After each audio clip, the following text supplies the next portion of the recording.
blah, blah, blah, yada, yada, yada. You know the routine. Um, okay, I've got 100 things going on at one time. Let me just kind of tell you up front that there's going to be some inside important information at the end of this that you're going to want to know. But I want to get there first. Um, and this, I'm going to ask this question Sunday too, because it kind of fits the message. And that is, have you ever been in a situation where you had to stand alone, not condemning or judging people who weren't standing with you or not looking down your nose at them, but just recognizing in the moment there was a stand that you were supposed to take that kind of would isolate you from everyone else. You would be on your own doing this thing that you felt compelled to do. Um, a great example of someone that I hope to meet again one day, who I have no idea who it is Janet and I were traveling. It was one of those long trips, 7, 8 hours or something like that. And as we were driving on the interstate, and you've all encountered this, there was going to be road work ahead, and the lanes were going to narrow, probably to one lane, 2 to 1.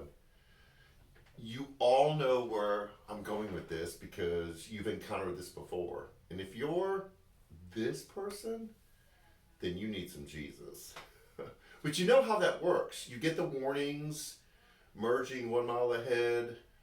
You see the sign with the arrow flashing over, and people start to do the every other car thing, the zipper, as they start to come along. But there's always those few that try to race all the way up to the front and cut in at the last second because they know that someone will let them in. Getting on 285 from 20 coming into Atlanta from the east is that way too. Drives me crazy. But anyways, Janet and I were doing this, and people were doing all the things they're supposed to be doing. And every once in a while, a car would fly past us, and Janet and I would say things. But all of a sudden, this giant SUV pulled up alongside of us, and it was a young guy, his wife, and they had a couple of kids in the car. And he pulled up alongside him, and he just looked at me, and I just kind of looked at him. And then he went the same speed as me all the way, probably for another half a mile, 2/3 of a mile. And cars were blocking up behind him, and he was kind of going, and I was doing this. And I thought, man, you are a brave man. Because I've seen big trucks do it, and I love when the truckers do it. But this was a young guy with a young family, and he goes, I'm, I'm going to be the one who keeps all of these people that we all don't like from doing the thing that they really shouldn't be doing. So when we got to where they put the barrels out and the lane slowly merges, I kind of slowed down because he was still behind me, and I went like that, and I let him in front of me. And I felt this bond with this guy. I couldn't pull him out of a lineup at all. But we had this moment for about, I don't know, 5, 10 minutes on the interstate where we just rode side by side, and I knew what he was doing, and he knew that I was going to let him in. And that's what standing alone is all about. It's an act of resistance. It's the whole world is moving this way, and it's not holier than thou. It's not this righteousness thing. It's this is where the world is going. I'm not going to judge it. Jesus had compassion. He loved those, but I'm going to live differently. And we're going to take the approach from hope. Because right now, social media, the news just loves peddling fear and discouragement and despair. And if you get sucked up in all that and watch news that just tells you that everyone's out to get you and they're coming to get your stuff and watch out for these people, you need to turn that stuff off. Be the one that stands against it. So we're going to talk about how to live real hope, not this fake ignoring how bad everything is and just kind of be bopping along, but how to live in real hope as an act of resistance to the despair and the discouragement and fear that we feel in the world, and be that guy. This was years ago that this happened, and I still remember him. And that's what acts of resistance, people who stand in the place of hope, naming the bad things, not condemning or judging them, but living differently. And we're going to talk about some specific truths that help us do that better. A few things and then the final word. First of all, I cannot thank Karen Watts, especially, the Girl Scout troop, All of the volunteers who helped make the Easter egg hunt this past Saturday just worked. The rain stopped earlier than we expected. We were able to have it outside. You saw the pictures. It was fantastic. But Karen Watts has been phenomenal in filling in the gap in the Promised Land Children's Ministry.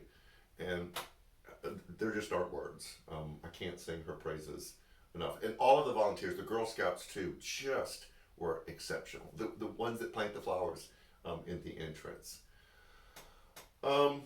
Easter was great. We saw so many new faces. We saw some faces that we hadn't seen in a while. We feel the energy of things that are coming back up. We had an elders meeting last night. I was here till 10. But we recognize that there's something happening here that's bigger than us. So this is where we're going to move into the behind the scenes news that you want to know. It has been tough for us to have staff people being moved into other places, but we recognize and celebrate as God recognizing this thing of seasons, which will be our series in 2 weeks, and moving people in different places. And so having some of the people that we love leave their staff position here, most of them stayed here and attend here, but just God was moving to a different place has been tough. It's really been tough.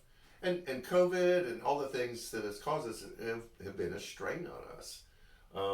We're hanging in there financially, but man, it's been a struggle. If you haven't continued your giving, or that hasn't been a part of your investment in a community of faith, I want to encourage you to see if that's a place that you could start, either step up or start really becoming a part of what it means to be NCC. That's both in person and virtual. If you consider this your church virtually, there are ways, the app, auto draft, there are ways for you to invest in what God is doing at NCC. So we mourn those relationships, but we also see that God is bringing us new people. The addition of Stephen has been just life-giving. Fresh ideas, young, enthusiastic energy. He's reaching out to other people. We're generating a lot of interesting new ways to be church. So we're thankful that God brought us Stephen and his family, because they've all contributed. We will be announcing in a couple weeks a new hire that we're so excited about. When we went through I've been talking to this person and we went through the formal process last night. It's almost like if you design the perfect person for this position, it would be this person. And so, yes, you have to wait to find out. Be here Sunday, but be here in 2 weeks when we announce that. And we are in the process we just put together a job description, and we're working on some of the behind the scenes part of it that we will hopefully be announcing in a couple weeks of another position that we're going to hire. So all of that to say is, even though it's been tough and COVID, it's been a long 2 years, and staff people being moved to other places, we see this thing happening. And Stephen has said it. This person that we talked to last night, kind of an interview process, was saying, there is something happening here that I want to be a part of. Well, I have goosebumps. When a person who's been attending now wants to be a part of the work of New Community Church. So we are going to need a bunch of volunteers to help us as we kind of amp back up with all the things that are going on. So I know all calls don't work. This isn't even an all call. This is just information.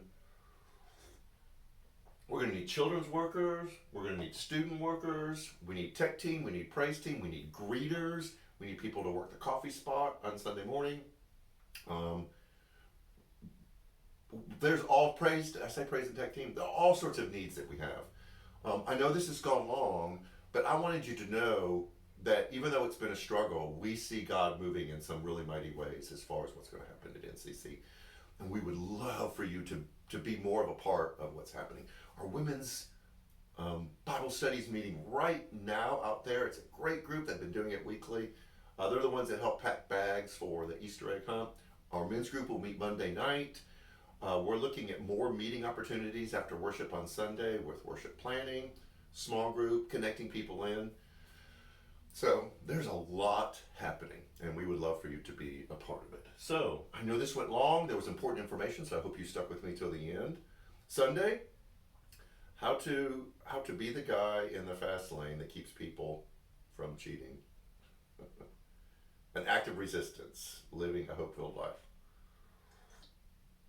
So have a great weekend, and we will see you Sunday. So take care.